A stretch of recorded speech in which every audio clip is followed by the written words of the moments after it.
Mes parents ont fracassé les jambes de ma fille innocente de 5 ans simplement parce que ma nièce jalouse, qui avait récemment perdu sa propre capacité à marcher, a sangloté que si elle ne pouvait plus marcher, alors ma fille ne devrait pas non plus en avoir le droit. Je leur ai hurlé de sortir avant que j'appelle la police. Mais ma propre sœur m'a violemment attaqué et m'a frappé à la tête jusqu'à ce que je perde connaissance. Quand je me suis finalement réveillée des heures plus tard pour voir ma fille gisant, inerte et brisée, mon propre père m'a froidement ordonné de l'emmener et de ne plus jamais nous montrer. J'ai appelé désespérément mon mari. Quand il a vu notre situation, il a perdu tout contrôle. Et ce qu'il a fait ensuite les a tous laissés terrorisés. Les lumières fluorescentes des urgences de l'hôpital me faisaient mal aux yeux. Quand j'ai finalement repris connaissance, mon crâne pulsait à chaque battement de cœur, et quand j'ai essayé de m'asseoir, le monde a basculé sur le côté. Une infirmière est apparue à côté de moi, son visage devenant flou puis net. « Madame Hartley, s'il vous plaît, ne bougez pas. Vous avez une grave commotion cérébrale. » La réalité m'est revenue par fragments. Ma fille, Lily, les cris, le craquement écœurant du métal contre l'os, les mains de ma sœur autour de ma gorge avant que tout ne devienne noir. « Où est ma fille ?» J'ai essayé de crier, mais ma voix n'était qu'un râle. « Où est Lily ?» L'expression de l'infirmière a changé pour un mélange de pitié et d'horreur. « Elle est au bloc opératoire. Votre mari est avec elle. Les médecins font tout ce qu'ils peuvent. Chirurgie. » Le mot résonnait dans mon cerveau commotionné. J'ai bousculé l'infirmière, ignorant ses protestations, et j'ai titubé dans le couloir. Ma vision était trouble, mais j'ai trouvé l'aile chirurgicale en suivant les panneaux, mes pieds nus claquant contre le linoléum froid. Grant se tenait devant la salle d'opération, sa grande silhouette de 1m90 affaissée contre le mur. Quand il m'a entendu approcher, sa tête s'est redressée brusquement. Ses yeux étaient bordés de rouge, sa mâchoire si serrée que je pouvais voir les muscles tressaillir sous sa peau. Jenna. Il a franchi la distance qui nous séparait en 3 enjambées et m'a rattrapé alors que mes jambes cédaient. Mon Dieu, Jenna, qu'est-ce qu'ils t'ont fait? Lily, ai-je murmuré contre sa poitrine. Parle-moi de Lily. Les bras de Grant se sont resserrés autour de moi et je l'ai senti trembler. Les 2 jambes, des fractures ouvertes aux 2 jambes. Ils ont utilisé une clé en croix du garage de papa. Le chirurgien orthopédiste a dit, sa voix s'est brisée. Ils lui ont fracassé les fémurs. Jenna, une enfant de 5 ans. Le couloir s'est mis à tourner de nouveau, et cette fois, ça n'avait rien à voir avec ma commotion. Les souvenirs sont revenus avec une clarté brutale. Tout avait commencé comme un dimanche après-midi ordinaire. J'avais conduit Lily chez mes parents pour ce qui devait être un barbecue en famille. Ma sœur Denise était là avec sa fille Aubrey. Ma nièce de 12 ans, qui était paralysée des hanches aux pieds depuis un accident de voiture 3 mois plus tôt. L'accident avait été dévastateur pour tout le monde, surtout pour Aubrey, qui était une gymnaste de compétition avant de perdre l'usage de ses jambes. Lily était excitée de voir sa cousine, jacassant sur la nouvelle danse qu'elle avait apprise au cours de ballet et qu'elle voulait montrer à Aubrey. J'aurais dû voir les signes avant-coureurs. J'aurais dû remarquer la façon dont la bouche de ma mère s'était pincée quand Lily avait fait une pirouette dans le salon. J'aurais dû surprendre le regard noir que Denise m'avait lancé quand Lily avait sauté sur le canapé, ses jambes fortes, saines et intactes. Mais j'étais occupée à aider mon père au barbecue, supposant que ma famille était capable d'une décence humaine élémentaire. Cette supposition a failli tout coûter à ma fille. Le basculement s'est produit lorsque Lily a proposé d'aider Aubrey à s'entraîner à faire des figures en fauteuil roulant. Le visage de ma nièce s'était décomposé, des larmes coulant sur ses joues alors qu'elle sanglotait que ce n'était pas juste. Qu'elle aussi, elle dansait avant. Qu'elle courait, sautait et faisait la roue, et que maintenant, elle ne le pourrait plus jamais. Si je ne peux pas marcher, alors elle ne devrait pas marcher non plus, avait crié Aubrey, sa voix s'élevant en une plainte stridente. Ce n'est pas juste. Faites-la arrêter. Faites que ses jambes arrêtent de fonctionner comme les miennes. J'étais rentrée précipitamment de la terrasse, m'attendant à ce que mes parents et ma sœur réconfortent Aubrey, lui expliquent gentiment que la vie n'était pas juste, mais que cela ne signifiait pas qu'on devait blesser les autres. Au lieu de cela, J'ai trouvé ma mère agenouillée à côté du fauteuil roulant d'Aubrey, lui caressant les cheveux et murmurant « Tu as raison, ma chérie. Ce n'est pas juste du tout. » Mon père se tenait à l'entrée du garage, et l'expression sur son visage m'a glacé le sang. Denise tirait Lily vers le garage, la confusion de ma fille évidente alors qu'elle se retournait vers moi. « Qu'est-ce que vous faites ?» avais-je demandé en m'avançant vers elle. « Lâche-la, Denise. »« Aubrey a raison », avait dit Denise, sa voix étrangement calme. « Ta fille peut danser et courir pendant que la mienne est assise dans ce fauteuil pour le reste de sa vie. Où est la justice là-dedans ? Vous êtes folle ? Lily n'a pas causé l'accident d'Aubrey. Vous ne pouvez pas la punir pour... » Mon père avait alors ramassé la clé en croix, la soupesant dans ses mains comme s'il en considérait l'utilité.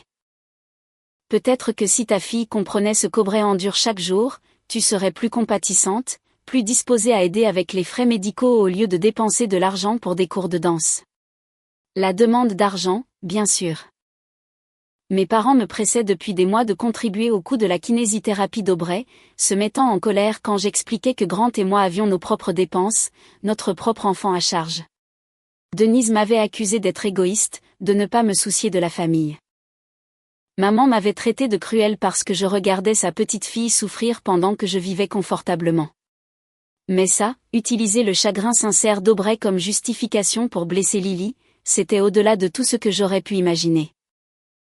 Éloignez-vous de ma fille, avais-je hurlé en me jetant en avant. J'appelle la police tout de suite. Vous êtes tous fous.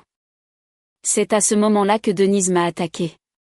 Ma propre sœur, que j'avais défendue d'innombrables fois pendant notre enfance, m'a projetée contre le mur avec une violence choquante. Ses mains ont trouvé ma gorge, serrant, et quand j'ai essayé de me débattre, elle a attrapé un lourd vase en céramique sur la table d'appoint et l'a abattu sur mon crâne. La dernière chose que j'ai entendue avant que l'obscurité ne m'engloutisse, c'était Lily qui criait « Maman ! Maman ! Au secours !» Quand j'ai repris connaissance des heures plus tard, j'étais allongée sur le canapé de mes parents. Du sang avait séché dans mes cheveux et sur le côté de mon visage. J'avais l'impression que ma tête avait été fendue en deux. Lily était recroquevillée sur le sol près de la porte du garage, inconsciente, ses jambes pliées à des angles qui me soulevaient le cœur. Mon père se tenait au-dessus de moi, son visage dépourvu d'émotion. « Prends-la et pars. Ne reviens pas. N'appelle pas. Si tu impliques la police, nous leur dirons que tu as attaqué Denise et que ta fille a été blessée dans la bagarre. Ce sera notre parole contre la tienne. » Ma mère avait ajouté depuis son fauteuil, sans même regarder le corps brisé de Lily, « Tu as cherché tout ça en étalant la santé de ta fille devant Aubrey. Peut-être que la prochaine fois, tu réfléchiras à 2 fois avant d'être aussi insensible. » J'avais rampé jusqu'à Lily, chaque mouvement envoyant des éclairs de douleur à travers mon crâne. Elle respirait mais ne réagissait pas. Ses jambes étaient enflées et décolorées. Les mains tremblantes, j'ai appelé Grant, à peine capable de formuler des mots à travers mes sanglots. Il était arrivé en moins de 20 minutes, ayant battu tous les records de vitesse entre notre maison et celle de mes parents. Quand il a vu Lily, quand il m'a vue couverte de sang, quelque chose en lui s'est brisé. Maintenant, debout dans le couloir de l'hôpital pendant que Grant me tenait droite, j'ai posé la question qui me brûlait le cerveau endommagé depuis mon réveil. « Que as-tu fait, Grant ? Après nous avoir sortis de là, qu'as-tu fait ?» Son expression s'est durcie en quelque chose que je n'avais jamais vu auparavant. Grant était habituellement doux, patient, lent à la colère, mais l'homme qui me tenait maintenant irradiait une fureur froide. « J'ai appelé la police pendant que l'ambulance vous emmenait toutes les deux ici. Je leur ai fait une déclaration complète. Puis j'ai appelé mon frère. » Le frère de Grant, Marcus, était un journaliste d'investigation spécialisé dans la dénonciation de la corruption et des abus. Il avait des contacts partout, services de police, chaînes d'information, influenceurs sur les réseaux sociaux avec des millions de followers. Marcus m'a rejoint à l'hôpital. Je lui ai montré des photos des blessures de Lily, des photos de ta blessure à la tête. Je lui ai tout raconté ce que tu m'as dit au téléphone. Il a passé quelques coups de fil. Grant a sorti son téléphone et m'a montré l'écran. Les visages de mes parents me fixaient depuis un article de presse titré « Une famille accusée d'avoir torturé une fillette de 5 ans, lui brisant les 2 jambes parce que sa cousine handicapée ne pouvait plus marcher. L'histoire était devenue virale. Des dizaines de milliers de partages sur toutes les plateformes. Les sections de commentaires étaient remplies d'indignation et de demandes de justice. L'entreprise de mon père, une petite société de construction, était la cible d'une vague d'avis négatifs. L'église de ma mère avait publié une déclaration condamnant les abus présumés. L'employeur de Denise, un prestigieux cabinet d'avocats, l'avait mise en congé administratif en attendant l'enquête. Et ce n'est pas tout, a poursuivi Grant en faisant défiler son téléphone. Marcus a contacté tous les grands médias. Il campe devant la maison de tes parents depuis ce matin. Ton père a essayé de partir au travail et s'est fait assaillir par des journalistes lui demandant s'il avait vraiment fracassé les jambes d'une enfant de maternelle avec une clé en croix. La vidéo est partout sur Twitter. Il m'a montré clip après clip. Mon père, le visage rouge, criant sur les caméras. Ma mère cachant son visage derrière son sac à main. Denise, surprise devant son bureau, balbutiant des démentis qui sonnaient faux même à mes oreilles bourdonnantes. L'inspecteur en charge de l'affaire m'a appelé il y a 1 heure, a dit Grant. Ils les ont arrêtés tous les 3. Ton père pour agression avec une arme mortelle et maltraitance d'enfant. Ta mère comme complice. Denise pour agression ayant causé des lésions corporelles graves et tentative de meurtre. Tentative de meurtre. Les mots ont atterri comme des pierres dans ma poitrine. Ils avaient essayé de me tuer. Ils m'auraient tué s'ils m'avaient frappé quelques fois de plus, si l'angle avait été légèrement différent. Il y a plus, a dit Grant d'un ton sombre. J'ai contacté la meilleure avocate spécialisée en dommages corporels de l'État. Catherine Reeves. Elle a traité des affaires contre des hôpitaux, des entreprises. Tout ce que tu peux imaginer. Elle a jeté un œil aux preuves et a accepté de nous représenter au résultat. Nous allons engager des poursuites au civil contre eux 3 pour chaque centime qu'ils possèdent. Une chirurgienne est sortie de la salle d'opération, encore en blouse, son masque baissé autour de son cou. Le docteur Sarah Kim avait des yeux bienveillants malgré l'épuisement visible dans sa posture. Monsieur et Madame Hartley. Lily est sortie de chirurgie. Nous avons pu poser des tiges et des broches en titane sur les 2 fémurs. Elle aura besoin d'une kinésithérapie intensive. Et il pourrait y avoir des complications pendant sa croissance. Nous pourrions avoir besoin de chirurgie supplémentaire pour allonger les tiges à mesure que ses os grandissent. Mais avec un traitement approprié, elle devrait retrouver une mobilité complète. Devrait, pourrait. L'incertitude de ces mots était écrasante, mais l'alternative à un handicap permanent, un fauteuil roulant comme Aubrey était trop horrible à envisager. Pouvons-nous la voir, ai-je demandé. Elle est transférée aux soins intensifs pédiatriques. Donnez-nous environ 30 minutes pour l'installer, puis vous pourrez lui rendre visite. Je dois vous avertir, elle va souffrir énormément. Nous lui avons administré des médicaments puissants, mais la voir comme ça sera difficile. Difficile ne commençait même pas à décrire la situation. Quand ils nous ont finalement laissé entrer dans sa chambre, Lily paraissait incroyablement petite dans le lit d'hôpital, ses jambes enserrées dans des plâtres de la hanche à la cheville. Des machines bipaient régulièrement, surveillant ses signes vitaux. Son visage était pâle, ses boucles blondes emmêlées de sueur. Elle s'est réveillée en pleurant, confuse et souffrante, m'appelant. J'ai tenu sa main avec précaution, en évitant les perfusions, et j'ai chanté la berceuse que je lui chantais depuis qu'elle était bébé. Grant se tenait de l'autre côté, sa main posée doucement sur son front. « Maman, pourquoi mes jambes me font si mal ?» a-t-elle gémi. Que s'est-il passé? Comment expliquer à une enfant de 5 ans que ses propres grands-parents et sa tante lui avaient délibérément cassé les jambes? Qu'ils avaient fait passer l'argent et une vengeance mal avisée avant son bien-être? Tu t'es blessé, mon bébé. Mais les docteurs t'ont réparé, et papa et moi sommes juste là. Tu es en sécurité maintenant. L'inspecteur James Rivera est arrivé à l'hôpital le lendemain matin pour prendre ma déposition officielle. Un enquêteur chevronné d'une 50aine d'années, aux tempes grisonnantes et au regard perçant. Il a installé un enregistreur et m'a fait passer en revue chaque détail de ce dimanche après-midi. Commencez par votre arrivée chez vos parents, a-t-il instruit, son stylo prêt sur un bloc-notes. J'ai tout raconté, ma voix stable malgré les larmes qui ne cessaient de couler. L'invitation au barbecue. La crise d'Aubrey. Le moment où mon père a ramassé la clé en croix. Denise traînant Lily vers le garage. L'accord glaçant de ma mère sur le fait que ce n'était pas juste que Lily puisse marcher alors qu'Aubrey ne le pouvait pas. Et quand vous avez essayé d'intervenir, a demandé Rivera. Réflexion de Teddy, c'est au-delà de l'horrible. Votre propre famille blessant délibérément votre enfant de 5 ans, vous attaquant et essayant de manipuler la situation. C'est presque impossible à comprendre. La trahison et la cruauté sont stupéfiantes. Mais ce qui ressort, c'est votre réaction. Malgré les blessures et le traumatisme, vous êtes resté concentré sur la protection de Lily, en appelant à l'aide, en lui obtenant des soins médicaux immédiats et en impliquant les autorités.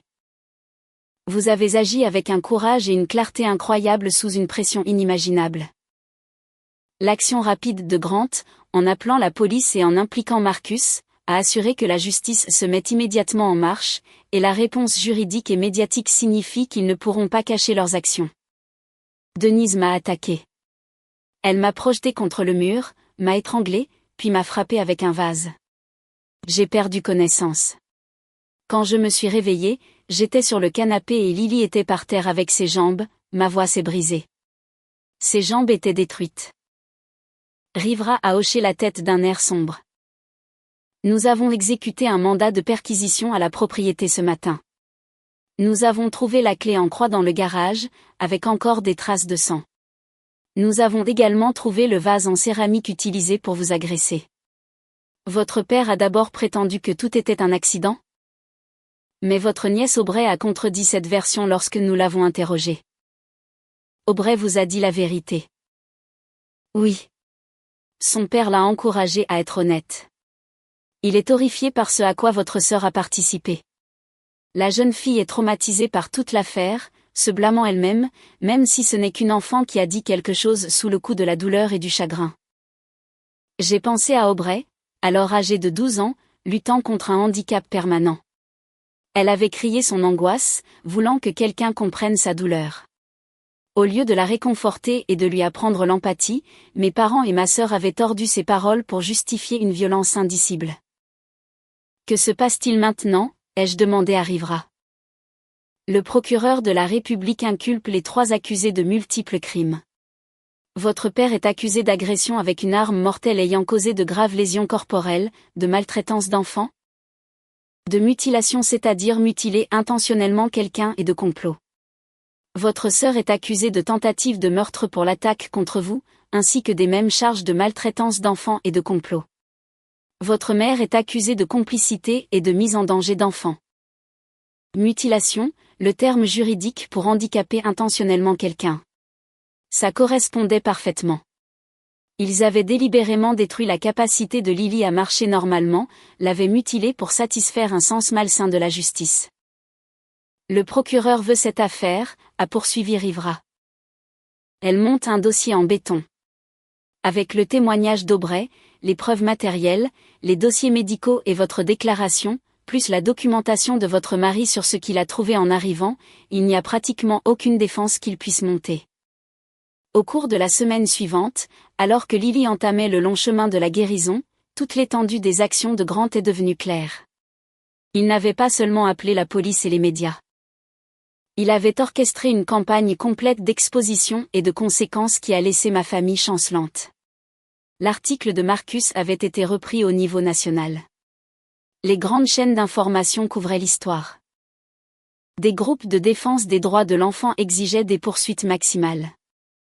L'entreprise de construction de mon père s'est effondrée en quelques jours, les clients annulant leurs contrats et les fournisseurs refusant de travailler avec quelqu'un accusé d'avoir torturé une enfant de maternelle. Le cercle social de ma mère s'est désintégré. Le country club a révoqué son adhésion. Ses amis de l'église ont cessé de répondre à ses appels. Des femmes qu'elle connaissait depuis 30 ans traversaient la rue pour l'éviter lorsqu'elle a été libérée sous caution. Denise a perdu son emploi au cabinet d'avocat. Le barreau de l'État a ouvert une enquête éthique.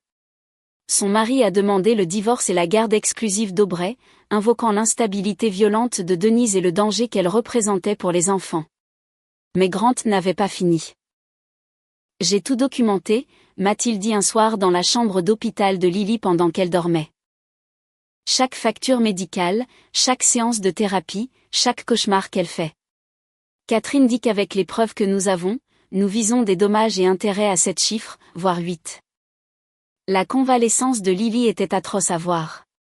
Les premières semaines après l'opération ont été les pires. Elle souffrait constamment malgré les médicaments, pleurant pendant des heures parce qu'elle ne comprenait pas pourquoi ses jambes lui faisaient mal ou pourquoi elle ne pouvait pas les bouger. Les plâtres étaient lourds et contraignants, la forçant à rester principalement alitée. Grant et moi nous relayions pour rester avec elle 24 heures sur 24. Il s'est arrangé pour prendre un congé prolongé de son travail d'ingénieur civil, et j'ai complètement quitté le mien. Rien n'était plus important que d'être là pour notre fille alors qu'elle faisait face à ce cauchemar. La kinésithérapeute, une femme bienveillante nommée Teresa Gonzalez, a commencé à travailler avec Lily après le premier mois. Des exercices simples au début, juste fléchir les orteils, tourner les chevilles dans la portée limitée que les plâtres permettaient. Lily pleurait pendant la plupart des séances, nous suppliant de faire cesser la douleur. « Je sais que c'est dur, ma chérie », disait doucement Teresa. « Mais si nous ne faisons pas ces exercices, tes muscles vont s'affaiblir. Nous aidons tes jambes à se souvenir comment fonctionner. » Se souvenir comment fonctionner. Comme si les jambes étaient quelque chose qui pouvait oublier, mais d'une certaine manière, elle l'avait fait. Le traumatisme des fémurs de Lily avait été catastrophique, obligeant les chirurgiens à insérer des tiges de titane pour stabiliser les os. Ces tiges resteraient dans ses jambes pendant des années, peut-être pour toujours. Pendant ce temps, la tempête médiatique que Grant avait déclenchée continuait de faire rage. Chaque jour apportait de nouveaux développements, de nouvelles humiliations pour ma famille. Un ancien employé de l'entreprise de construction de mon père a donné une interview le décrivant comme un tyran qui bâclait le travail et insultait verbalement ses employés. Les anciennes amies d'église de ma mère ont parlé aux journalistes de son obsession pour le statut social et de son traitement froid envers quiconque elle jugeait inférieur. Le cabinet d'avocats de Denise a publié une déclaration condamnant ses actions et soulignant qu'elle avait été mise en congé sans solde dès qu'ils avaient appris les accusations. Sa réputation professionnelle, bâtie sur 15 ans de pratique du droit des sociétés, s'est désintégrée du jour au lendemain. Grant me montrait article après article, publication après publication. Des inconnus réclamant des peines maximales.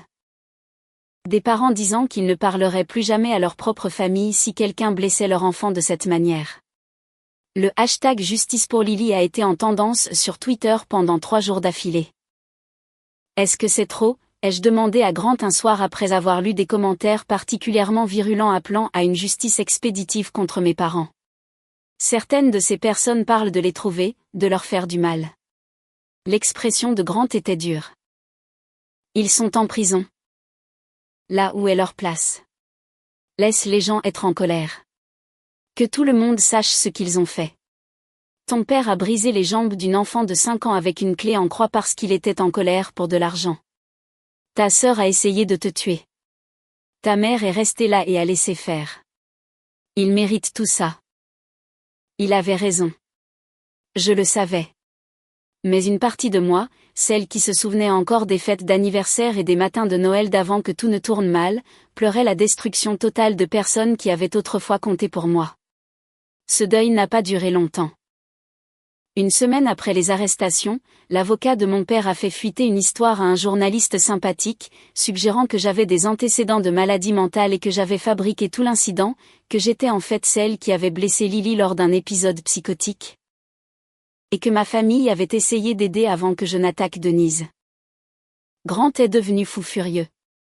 Il a recontacté Marcus, lui fournissant mes dossiers médicaux complets, ne montrant aucun antécédent de maladie mentale, aucune hospitalisation psychiatrique, rien pour étayer les mensonges que l'avocat de mon père répandait. Marcus a publié une réfutation cinglante qui a fait passer l'avocat pour un incompétent au mieux, activement malveillant au pire. L'avocat a rapidement reculé après cela, publiant une déclaration affirmant qu'il avait été mal cité et qu'il soutenait pleinement le processus du système judiciaire. Mais le tort causé à toute sympathie restante pour ma famille était complet. Je me fiche de l'argent, avais-je dit, même si ce n'était pas tout à fait vrai. L'argent signifiait que Lily aurait les meilleurs soins possibles, les meilleurs thérapeutes, la meilleure chance de guérison complète. Je sais, mais je tiens à les faire payer. Ton père est propriétaire de cette maison. Elle vaut au moins 600 000. Ta mère a des investissements de son héritage. Denise et son mari ont des actifs substantiels. Nous allons leur prendre tout ce qu'ils ont. Jenna. Tout. Et ils passeront des années en prison en plus de ça. Le procès pénal a commencé 4 mois plus tard. À ce moment-là, Lily avait subi 3 opérations et d'innombrables heures de kinésithérapie. Elle pouvait se tenir debout avec de l'aide, faire quelques pas hésitants avec un déambulateur. Des progrès, mais terriblement lents par rapport à l'enfant qui courait, dansait et sautait qu'elle était l'avant. La procureure, une femme brillante nommée Rebecca Walsh, a présenté des preuves accablantes. Les dossiers médicaux montrant l'étendue des blessures de Lily. Des photos de ses jambes cassées, de la clé en croix, du sang sur le sol de mes parents. Mon témoignage sur ce qui s'était passé, corroboré par la déclaration de Grant sur ce qu'il avait trouvé en arrivant. La défense a tenté de prétendre que c'était un accident, que mon père déplaçait la clé en croix et qu'elle avait glissé, frappant Lily. Que Denise n'avait essayé que de me maîtriser pour m'empêcher d'interférer pendant qu'ils appelaient une ambulance. Mais le témoignage d'Aubrey a détruit ce récit. Ma nièce de 12 ans, amenée au tribunal dans son fauteuil, a dit la vérité à travers ses larmes. Elle a témoigné qu'elle avait pleuré en disant qu'elle voulait que les jambes de Lily soient cassées et que sa grand-mère avait dit qu'elle rendrait les choses justes. Que son grand-père avait sorti la clé en croix délibérément, que sa tante Denise m'avait maintenue au sol pendant que son grand-père frappait les jambes de Lily encore et encore. Le père d'Aubrey l'avait encouragée à dire la vérité, sachant que cela condamnerait sa future ex-femme. Il avait été horrifié en apprenant ce à quoi Denise avait participé, ce qu'elle avait justifié au nom de leur fille. Le jury a délibéré pendant 3 heures. Coupable sur tous les chefs d'accusation pour mon père. Coupable sur tous les chefs d'accusation pour Denise. Ma mère a été reconnue coupable de complicité, pour avoir encouragé l'agression et n'avoir pas su intervenir. La sentence est tombée 2 semaines plus tard. Le juge Harold Martinez était connu pour ses peines sévères dans les cas de maltraitance d'enfants. Il a regardé mon père avec un mépris non dissimulé. Monsieur Wallace, vous avez pris une clé en croix pour frapper les jambes d'une enfant de 5 ans parce que vous étiez en colère à propos de factures médicales et que vous vouliez punir votre fille. Vous n'avez montré aucun remords, aucune pitié. Je vous condamne à 25 ans de prison d'État. Mon père, qui avait 61 ans, mourrait probablement en prison. Madame Wallace, vous avez participé à l'agression et tenté de tuer votre propre sœur pour la couvrir. 20 ans de prison d'État. Denise a hurlé, s'est effondrée en sanglots, et a dû être physiquement maîtrisée par les huissiers. Madame Wallace, bien que vous n'ayez pas participé physiquement, vous avez encouragé cet acte horrible et avez manqué à votre devoir de protéger un enfant. 10 ans de prison d'État. Ma mère, toujours si soucieuse des apparences et du statut social, s'est évanouie lorsque la sentence a été prononcée. Les procès civils ont été presque une formalité après cela. Avec les condamnations pénales obtenues, notre avocate a eu la voie libre pour obtenir des dommages et intérêts maximaux. Le tribunal nous a accordé 3,2 millions de dollars de dommages et intérêts compensatoires et 5 millions de dollars de dommages et intérêts punitifs. La maison de mes parents a été saisie et vendue. Leur compte de retraite vidé. Le portefeuille d'investissement de ma mère liquidé. La part de Denise dans les biens matrimoniaux saisis. Chaque centime a été placé dans un fonds en fiducie pour les soins médicaux continus de Lily, le reste étant mis de côté pour son avenir. Mais l'argent ne pouvait pas réparer les dégâts. Lily avait maintenant 7 ans, 2 ans après l'attaque. Elle marchait avec une légère boiterie qui, selon les médecins, pourrait s'améliorer avec le temps, ou pas. Elle faisait des cauchemars à propos du garage, de la douleur, des membres de sa famille qui lui faisaient du mal. La thérapie aidait, mais certaines cicatrices étaient plus profondes que les incisions chirurgicales sur ses jambes. Elle ne se souvenait pas de l'attaque elle-même. Le traumatisme lui avait apparemment fait bloquer ses souvenirs spécifiques, mais elle savait que quelque chose de grave s'était passé chez ses grands-parents. Elle savait qu'elle dansait avant, et que maintenant elle ne le pouvait plus. Du moins pas comme avant. Nous n'avons jamais rendu visite à ma famille en prison, jamais répondu aux lettres qu'ils envoyaient, pleines d'excuses, d'apitoiements sur soi et de demandes de pardon. Mon père prétendait qu'il était sous pression et qu'il avait craqué. Ma mère insistait sur le fait qu'elle n'avait jamais vraiment voulu que quelqu'un soit blessé. Denise jurait qu'elle protégeait le bien-être émotionnel d'Aubrey. Rien de tout cela n'avait d'importance. Ils avaient fait leur choix et maintenant ils en vivaient les conséquences. Le père d'Aubrey nous a contactés environ 1 an après le procès. Il voulait s'excuser, expliquer qu'Aubrey ressentait une immense culpabilité pour ce qui s'était passé.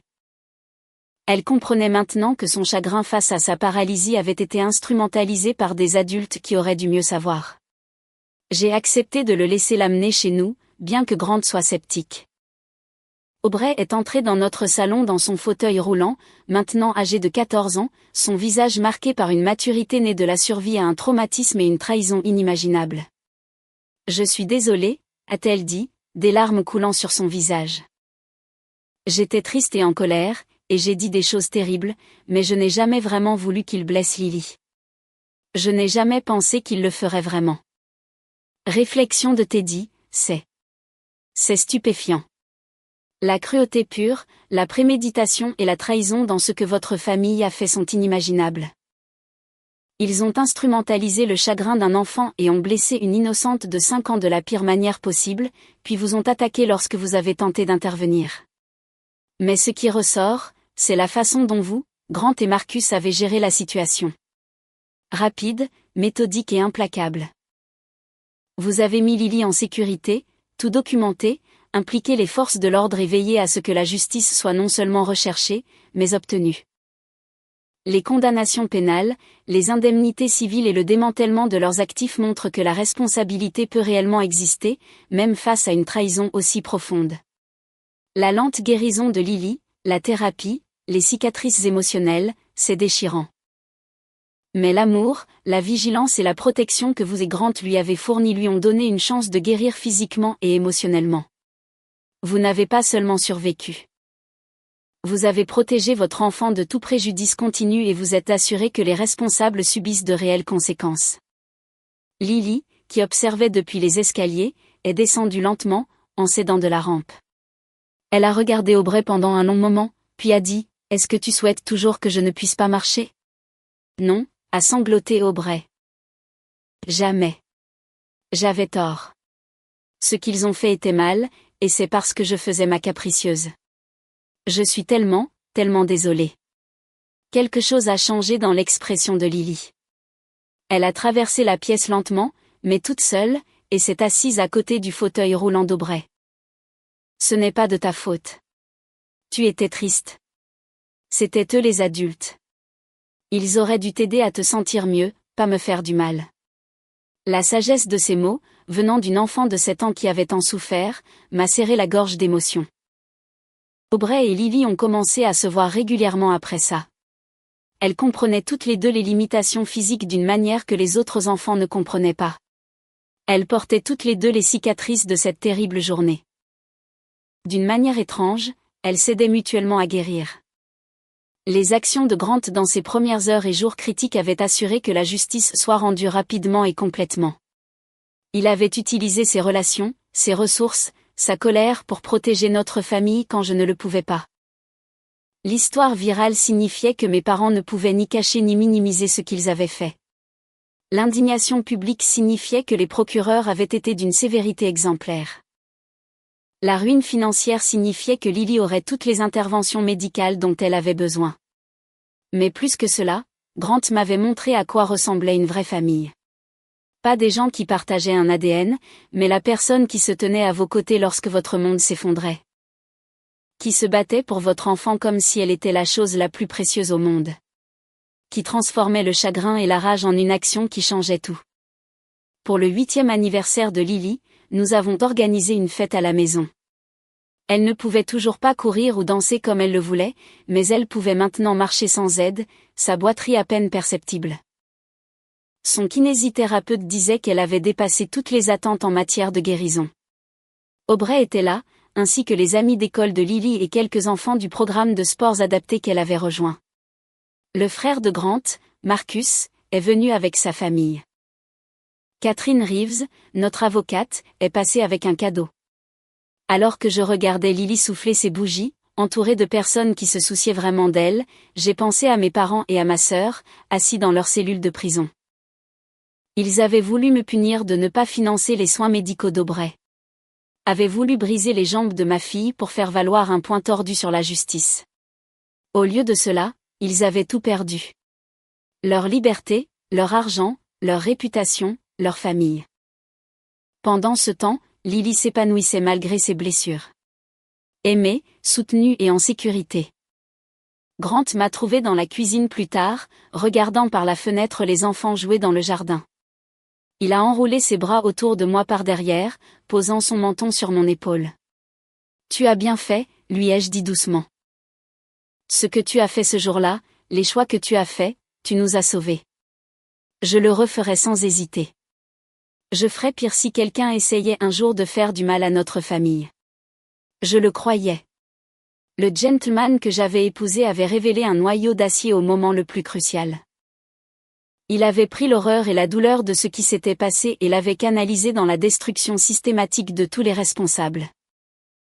Certains pourraient dire que ce que Grant a fait était excessif, que l'humiliation publique, l'exposition médiatique et la dévastation financière totale allaient au-delà des conséquences raisonnables. Mais ces gens n'avaient pas vu leur fille de 5 ans gisant brisée sur un sol, ne l'avaient pas regardée lutter à travers les opérations et la thérapie, ne l'avaient pas tenue dans leurs bras pendant ses cauchemars à propos de membres de sa famille en qui elle aurait dû pouvoir avoir confiance. Ma famille avait parié qu'ils pouvaient blesser mon enfant et s'en tirer. Ils avaient supposé que j'aurais trop peur du scandale, trop soucieuse des apparences, trop attachée à la loyauté familiale pour chercher une vraie justice. Ils avaient catastrophiquement sous-estimé Grant. Et ils m'avaient sous-estimé. La femme qui s'est réveillée sur ce canapé avec le crâne fracturé n'était pas la même personne qui a laissé le système pénitentiaire en ruine. Des années plus tard, lorsque Lily a obtenu son diplôme de fin d'études secondaires avec mention et une bourse d'études complète pour l'université, Grant et moi étions assis dans le public, la regardant traverser la scène. Elle avait toujours une légère boiterie, toujours des cicatrices sur les jambes de multiples opérations, mais elle marchait, s'épanouissait, réussissait. Mes parents avaient été libérés de prison à ce moment-là, brisés et âgés, vivant dans un appartement subventionné sans plus rien de leur vie d'avant. Denise avait purgé sa peine et avait déménagé à l'autre bout du pays, coupé entièrement d'Aubrey. Aucun d'eux n'a cherché à nous contacter. Nous n'aurions pas répondu s'ils l'avaient fait. La famille dans laquelle j'étais née était morte pour moi. Mais la famille que Grant et moi avions bâtie, renforcée par le traumatisme, unie par l'amour, protégée par quelqu'un qui brûlerait le monde entier pour nous garder en sécurité, cette famille était tout. Et en regardant Lily accepter son diplôme, sachant qu'elle avait surmonté tant d'épreuves pour arriver à ce moment, j'ai compris que la meilleure vengeance n'était pas la destruction ou la punition. C'était ça, ma fille réussissant, heureuse et libre, pendant que les gens qui avaient essayé de la briser pourrissaient dans les ruines de leur propre cruauté.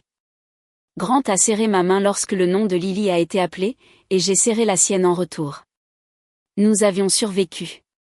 Nous avions gagné. Et nous ne cesserions jamais de nous battre pour protéger la vie précieuse que nous avions construite sur les cendres de cette terrible journée.